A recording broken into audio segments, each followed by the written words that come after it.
Thank you very much, Dr. Chona. And I'm going to have to stand because I'm too excited after hearing Dr. Chona speak. Anybody knows what I'm talking about. They said years ago that when you played basketball on the same court with Michael Jordan, that everybody's game would suddenly lift up to a new level. So when I saw that you were going to be heading our panel today, I knew that we were not going to be in for a usual kind of panel, but you brought it to a new level, and I hope to share some ideas that will maintain and keep up with the pace that you have set.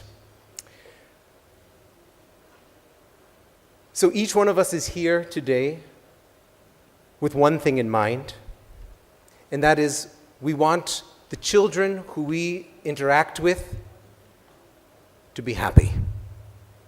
I remember reading years ago that the former king of Bhutan once talked about his country, not in terms of gross national product, but as you might have heard of gross national happiness, as an index or a method of measurement in terms of how well he felt his country was doing.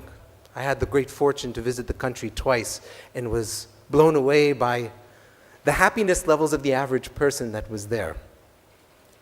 We would each like to see our children to be happy, to grow up to be happy individuals, and this is why we're all endeavoring. This is why we're all here now, whether we're talking about investment or whether we're talking about new technologies or practices. Let's remember what we're here for. I have an idea that I want to share with you today that looks at that one concept. How can we actually make people happy or happier? And that idea is called multiple natures. I don't know where I'm supposed to point this at. I doubt it's the screen. Okay, it's the screen. So, Shakespeare once famously said that all the world is a stage, and we are all the players, playing different parts and playing different roles. And if we think about the world as being a stage of sorts, the stage of life, and that different people have different parts to play, and we look around us, we know that certain people are in the right parts.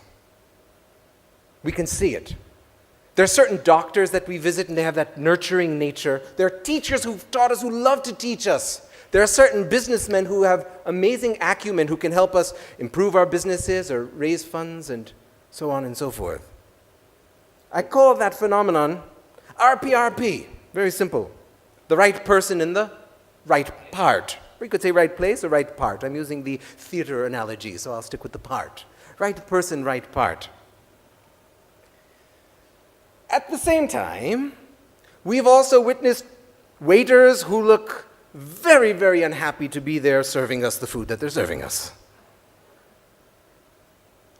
We've had teachers who looked like they were in pain every minute while they were giving their instruction to us.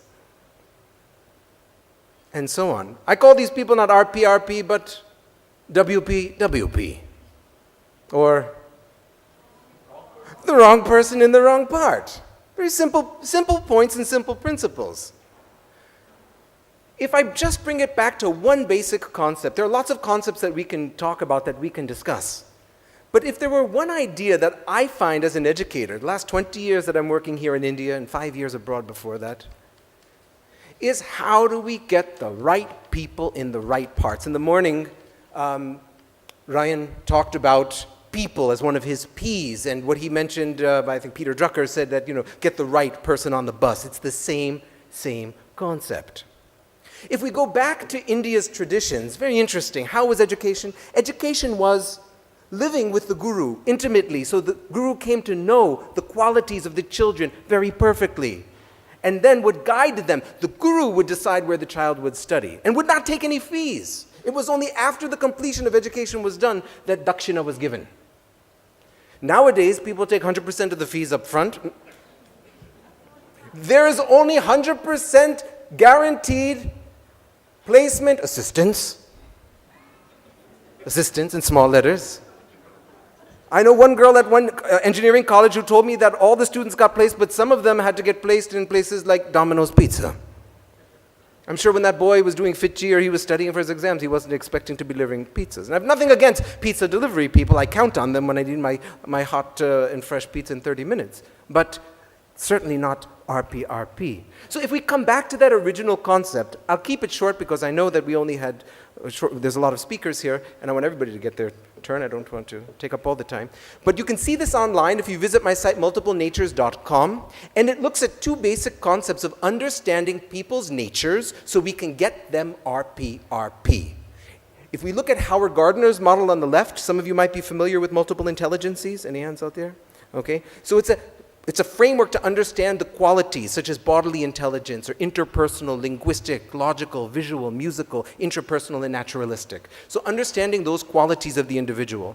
The other side is my model that I've made, which is called Multiple Natures, and that looks at the tendencies or behavior, a protective nature, educative nature, administrative, creative, healing, entertaining, providing, entrepreneurial, and adventurous. When we look at all of these qualities together, we can figure out the types of careers that people should go into.